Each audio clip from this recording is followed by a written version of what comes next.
students, welcome to Vivian e-learning classes. I am Lalit Kumar and I am going to teach you physics subject. Today the topic is electric field intensity due to a non-conducting charged solid sphere. Okay? इससे पहले आपने uniformly charge cell का case किया है, तो देखते हैं इसको कैसे करते हैं। यहाँ पर सबसे पहले नॉन कंडक्टिंग सॉलिड स्फीयर हमें लेना पड़ेगा।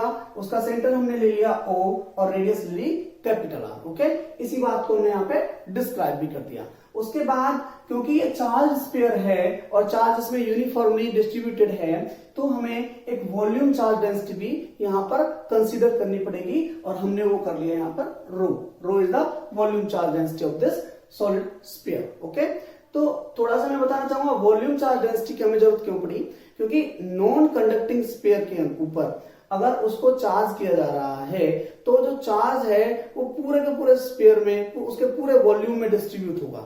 ओके, अगर कंडक्टिंग स्फीयर लें और उसमें उसको हम चार्ज करते हैं तो उसका चार्ज केवल उसकी सरफेस पर, जो बाहर की सरफेस है उसी के ऊपर रहता है, रिजाइड करता है उसी के ऊपर। बट जब हमारा नॉन कंडक्टिंग स्फीयर है तो उसके पूरे वॉल्यूम में वो चार्ज डिस्ट्रीब्यूट हो जाता है। ओके, सो आफ्टर दैट सबसे पहला केस हम लेते हैं जब कोई पॉइंट हमारा स्फीयर से आउटसाइड है। Let it is the point P, और इस पॉइंट P पर इस चार्ज स्फीयर की वजह से कितनी इलेक्ट्रिक फील्ड इंटेंसिटी होगी, इसे अगर हमें कैलकुलेट करना है तो हमें गॉस थ्योरम अप्लाई करनी पड़ेगी। और गॉस थ्योरम क्या कहती है कि सबसे पहले एक सिमेट्रिक गॉसियन सरफेस आप लो। तो सिमेट्रिक एक स्फीयर के लिए सिमेट्रिक सरफेस क्या होगी, सिमेट्रिक गॉसियन सरफेस क्या होगी, that is an another sphere having the same centre. Okay, so let me draw it.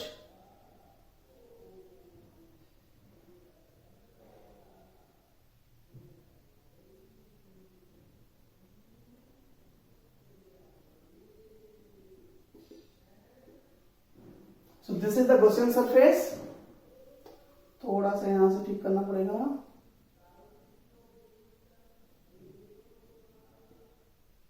This is the Gaussian surface। Okay, the point P is here on the surface।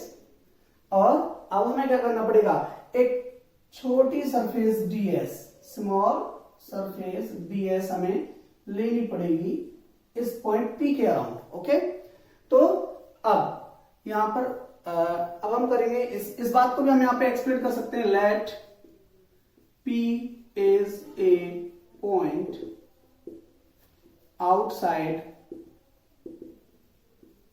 The non conducting sphere to calculate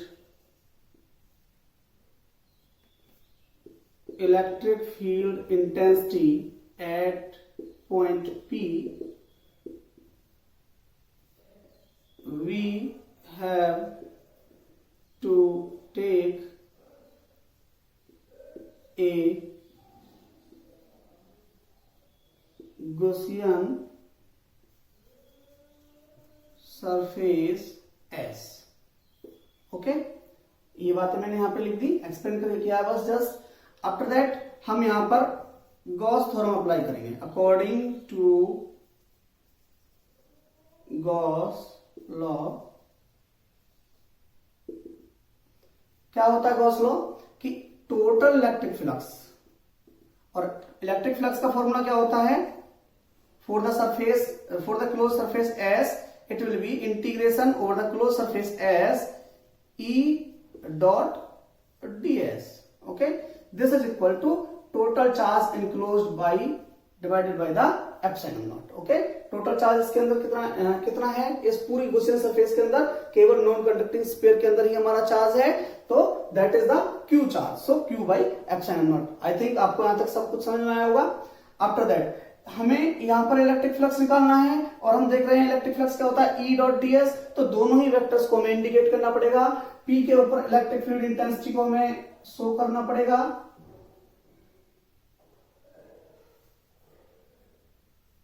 electric field intensity की जो direction होगी वो ये होगी, radially outward होगी basically, क्योंकि यहां पे पॉजिटिव क्यू चार्ज है। ओके। और मैंने जैसा आपको बताया था इलेक्ट्रिक फील्ड लाइंस के वीडियो में कि जो पॉजिटिव चार्ज होता है उससे जो हमारा इलेक्ट्रिक फील्ड लाइंस जनरेट होती है, इलेक्ट्रिक फील्ड जनरेट होता है, वो बेसिकली रेडियली आउटवर्ड डायरेक्शन का होता है। Okay, so it is the direction. The second thing is DS vector. तो ये हमारा डीएस स्मॉल सरफेस है और इसके लिए हमें एरिया वेक्टर लेना है। और आपको पता है कि एरिया वेक्टर कैसा होता है, परपेंडिकुलर टू द सरफेस। और ये हमारी सरफेस है और इसके परपेंडिकुलर सेम डायरेक्शन। ये डीएस का यूनिट वेक्टर मैंने यहाँ पे शो कर दिया डायरेक्शन दिखाने के लिए। तो इस तरीके से हमारे पास दोनों वेक्टर्स आ गए और हमें पता चला कि ई और डीएस बिल्कुल सेम डायरेक्शन में है, मेकिंग द एंगल 0 डिग्री। अभी हमें जो पी की डिस्टेंस है उसको स्मॉल आर मानना पड़ेगा। This is the distance small R. अब यहां पे हम कर सकते हैं ई डॉट वेक्टर को हटाएंगे सबसे पहले, ई डॉट डीएस इंटू में कॉस थीटा। और थीटा की वैल्यू जैसा मैंने आपको बताया क्या थी, 0 degree. Okay, ds into cos 0 degree. Okay, cos 0 कितना होता है, 1। Okay, E dot E ds into में 1 it is equal to q by epsilon naught. आप सभी यहां तक नोट डाउन करें, इसके बाद मैं आगे स्टेप कर दूंगा। Note down. तो हमें ये रिजल्ट मिला था। इसके बाद देखिए हमें सरफेस इंटीग्रल करना है ई इंटू डीएस का। अब ई जो है इलेक्ट्रिक फील्ड इंटेंसिटी जो है वो इस पूरी गॉसियन सरफेस पर सेम है, क्योंकि हमने गॉसियन सरफेस सिमेट्रिक ली थी। और वैसे भी क्योंकि हमारा पी जब इस गॉसियन सरफेस के ऊपर जितने भी पॉइंट्स हम लेंगे जिस पे भी हमें इलेक्ट्रिक फील्ड इंटेंसिटी कैलकुलेट करनी है वो सभी स्मॉल आर डिस्टेंस पर ही रहेंगे और उनकी इलेक्ट्रिक फील्ड इंटेंसिटी सेम ही रहेगी। ओके, तो इस तरीके से हम यहां इंटीग्रेशन से ई को बाहर निकाल सकते हैं। Okay, so next step is E integration over the close surface S for the ds is equal to q by epsilon naught. Okay, अब इसके बाद ये हमारा जो इंटीग्रेशन है ऑफ द ds, इसकी वैल्यू क्या रहेगी, surface area of the Gaussian surface, इस गॉसियन सरफेस का सरफेस एरिया। एंड वो क्या है, e into that is 4 pi r square. ये हमारा इस इंटीग्रेशन का रिजल्ट हो गया। Okay, and this will become q by epsilon naught. और यहां से e is equal to q by 4 pi epsilon naught into में आर स्क्वायर। ये हमारा रिजल्ट आ गया किसके लिए, जब हमारा point P outside the conducting sphere है। ओके, तो यहां से देखिए, यहां से कुछ सीधे इंडिकेट होंगी कि E is inversely proportional to the 1 by r square. और आप इसको वैसे भी देखोगे तो Q by 4 pi epsilon naught r square. ये क्या हो गया, ये फॉर्मूला हो गया electric field intensity due to a point charge. Okay, तो यहां से हम एक कंक्लूजन निकाल सकते हैं for point P outside solid sphere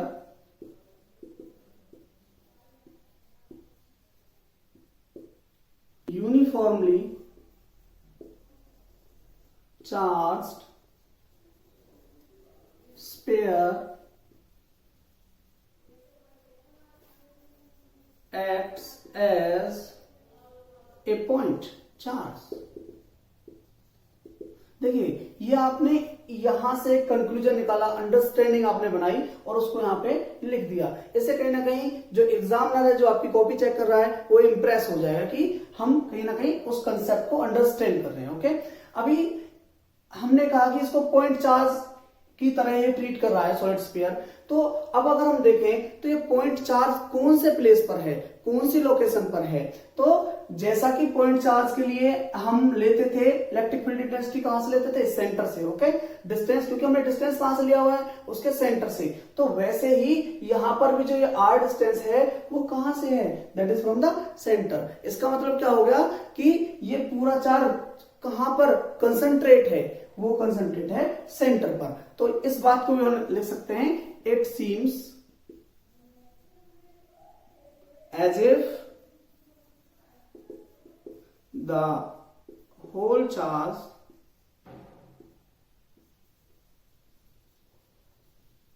is placed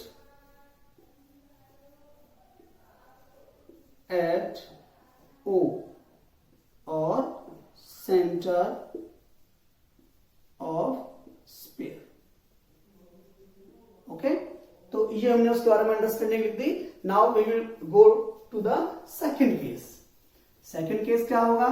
जैसा कि लास्ट वाले सेल के केस में था, the second case will be when the point P is on the surface of the solid sphere. अब हमारा पॉइंट P यहां हो गया. ओके, तो केस 1,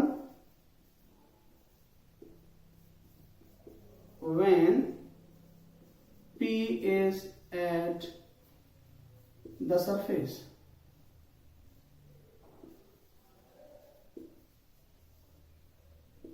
तो यहां क्या होगा? This r distance will be equal to the radius of the sphere. Okay, तो इस तरीके से अब इलेक्ट्रिक फ्लक्स का जो आपने कैलकुलेट किया था इलेक्ट्रिक फ्लक्स, उसमें एंड में ये रिजल्ट आया था.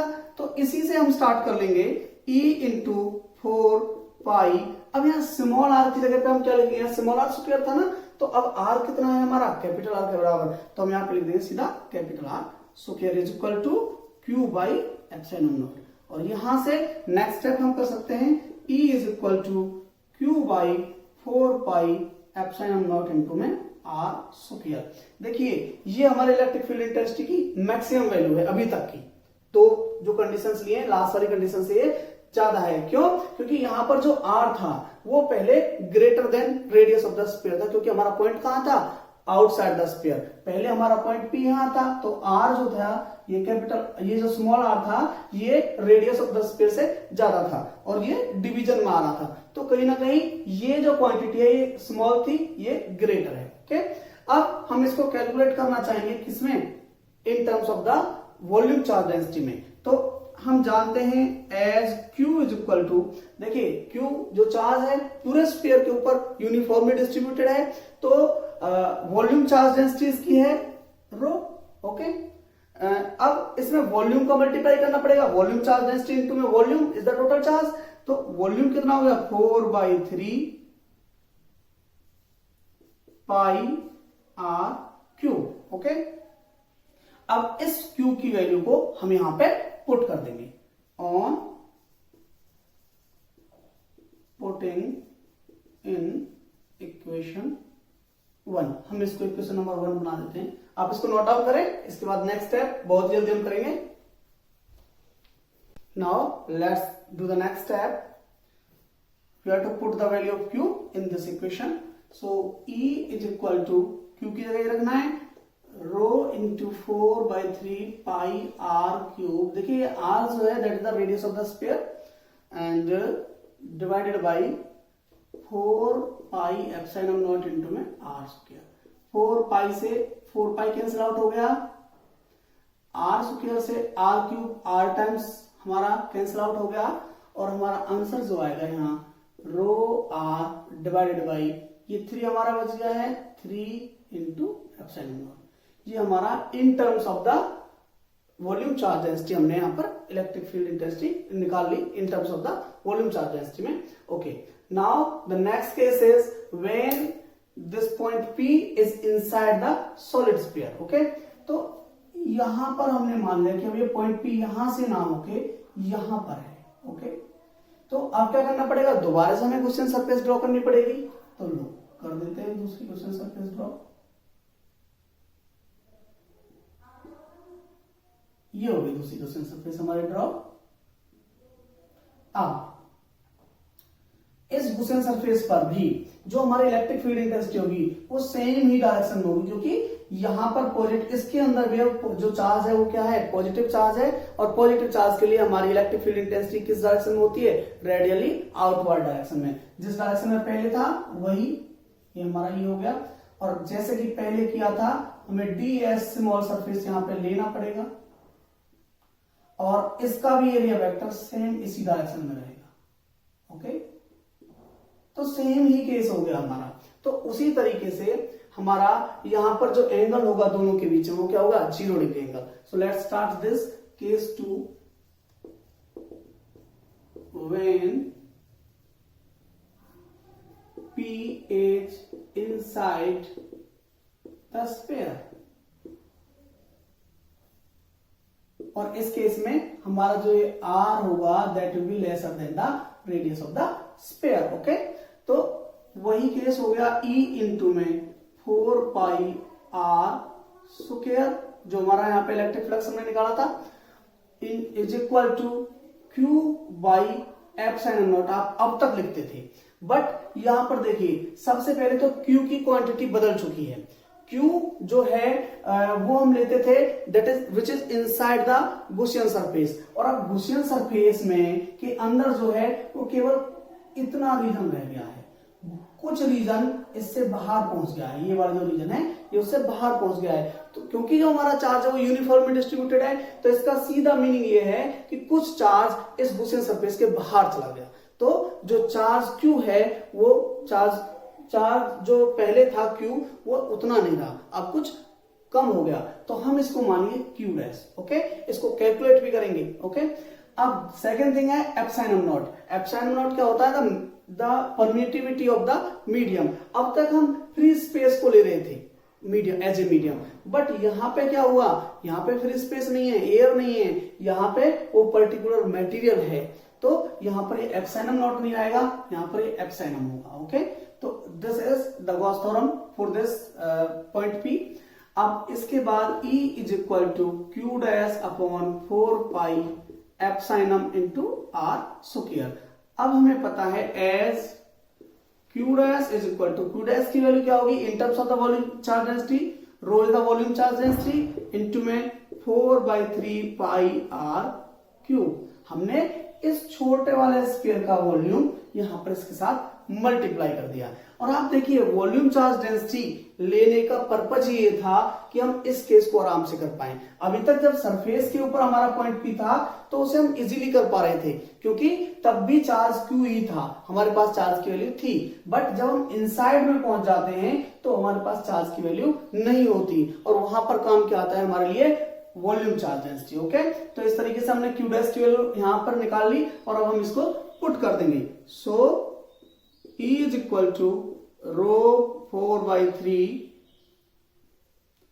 pi r cube divided by 4 pi epsilon r square।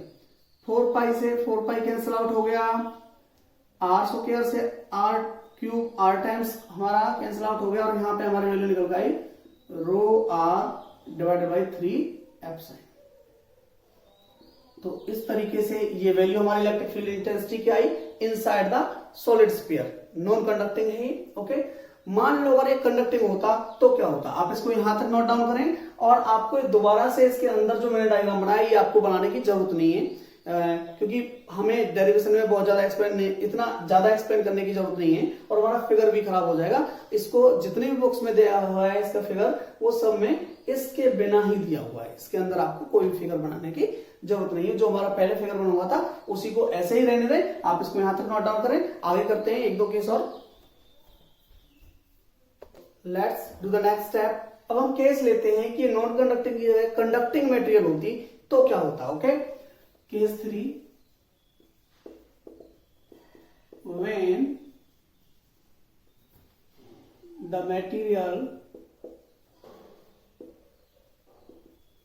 of sphere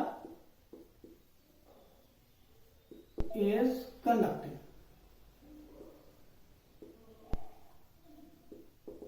इसके बारे में मैंने आपको सेल के बारे में जब समझाया था तब भी मैंने आपको बताया था। एक बार और करते हैं इस केस को। जैसा कि हमें पता है कि कंडक्टर्स की का कोई स्पेयर होगा, कंडक्टर मटेरियल का कोई स्पेयर होगा, तो उसमें चार्ज अंदर नहीं रहता, कहां होता है, सरफेस के ऊपर, और हम केस कर रहे हैं इनसाइड द सॉलिड स्फीयर में। ओके, तो उसके लिए क्या होगा कि जब हम गॉसियन सरफेस लेंगे इस P पॉइंट पर जो कि इनसाइड द सॉलिड स्फीयर है, तो उसके अंदर जो चार्ज इनक्लोज्ड होगा वो क्या होगा, 0। ओके, तो इस तरीके से हमारा क्वेश्चन होगा Q is equal to 0। Okay, यहां मैं और अच्छे से लिख सकता हूं 4P inside the sphere Q is equal to 0। इस केस में Q क्या हो जाएगा, जीरो। और जैसा कि आपको पता है E इंटू में 4πr स्क्वायर, ये क्या हो गया हमारा इलेक्ट्रिक फ्लक्स की वैल्यू निकली, हमने हर बार निकाली है इसको, और that is equal to Q by epsilon, यहाँ के लिए आना था Q डैश बाई एप्सिलॉन आना था, बट यहाँ पे जो हमारा Q है वो क्या हो गया zero, so it will become zero. इस तरीके से electric field intensity inside a conducting solid sphere क्या होगी, जीरो होगी। ओके, एक लास्ट केस हम ले लेते हैं, केस 4। क्या केस है वो, कि अगर P पॉइंट हमारा सेंटर पे पहुंच जाए, okay, when P is at centre of sphere, sphere के सेंटर पर होगा तो क्या होगा। तो देखिए हमने इनसाइड द सॉलिड स्फीयर के लिए हमने एक जो रिजल्ट निकाला था that was rho r divided by 3 epsilon. आप इसको अपनी कॉपी में भी चेक कर सकते हैं। और जब ये सेंटर पे होगा हमारा P, तो उसके लिए r क्या होगी, r is equal to zero. अब r is equal to zero में यहां रखेंगे तो आंसर क्या आएगा हमारा, जीरो। तो again the electric field intensity is zero when point P is at the center.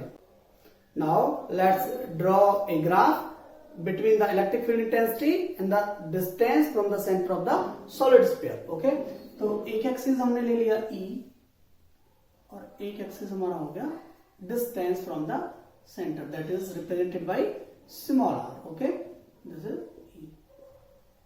और इस ग्राफ को ज्यादा अच्छे से समझने के लिए हम एक सर्कल भी यहां ड्रॉ कर लेंगे जिसकी की रेडियस हम कैपिटल R के बराबर ही लेंगे। इसका बेनिफिट आपको बहुत जल्दी समझ में आएगा कि क्यों हम इसको ड्रॉ कर रहे हैं। कंसेप्ट की क्लियरिटी को ज्यादा करता है here R is equal to R।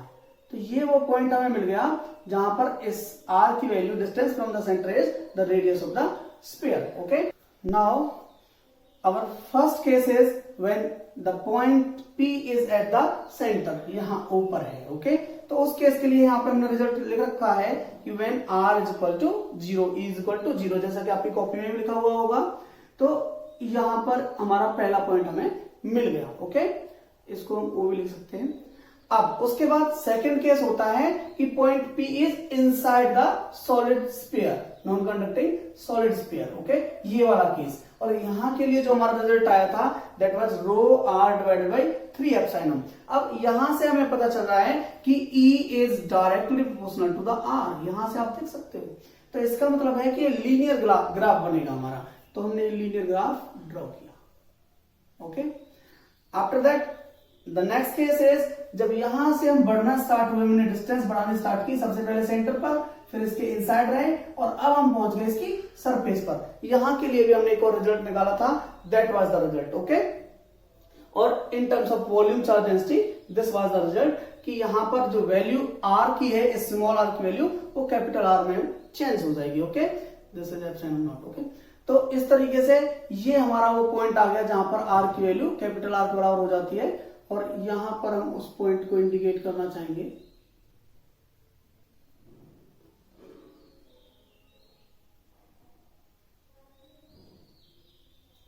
यहां पर वो नेक्स्ट पॉइंट हमें मिल चुका है। तो ये तीनों पॉइंट हमने इंडिकेट कर दिए। द लास्ट पॉइंट इज जब P यहां सरफेस से भी आगे आउटसाइड द सॉलिड स्फीयर चला जाएगा तो क्या होगा। तो आपको पता है कि E is inversely proportional to the square of the distance. यहां से आप देख सकते हो E is inversely proportional to the 1/r square. तो इसका कर्व हमें ड्रॉ करना पड़ेगा और इसका कर्व होता है इस तरीके से। ओके, आप इसको और आगे तक लेके जा सकते हो। This is 1/r square, this is E is directly proportional to the R, E is inversely proportional to the square of the surface। तो इस तरीके से हमारा ग्राफ ड्रॉ होगा for the electric field intensity in the case of solid non conducting sphere. Okay, इस तरीके से topic हमारा कंप्लीट हुआ है। ये ग्राफ के ऊपर कुछ कॉन्सेप्चुअल क्वेश्चंस आ सकते हैं, कभी कभी ये ग्राफ भी दे देते हैं IIT JEE मेंस के क्वेश्चंस में। तो ये टॉपिक हमारा कंप्लीट हो चुका है। In the end I would like to say keep studying, keep watching, stay connected. Thank you.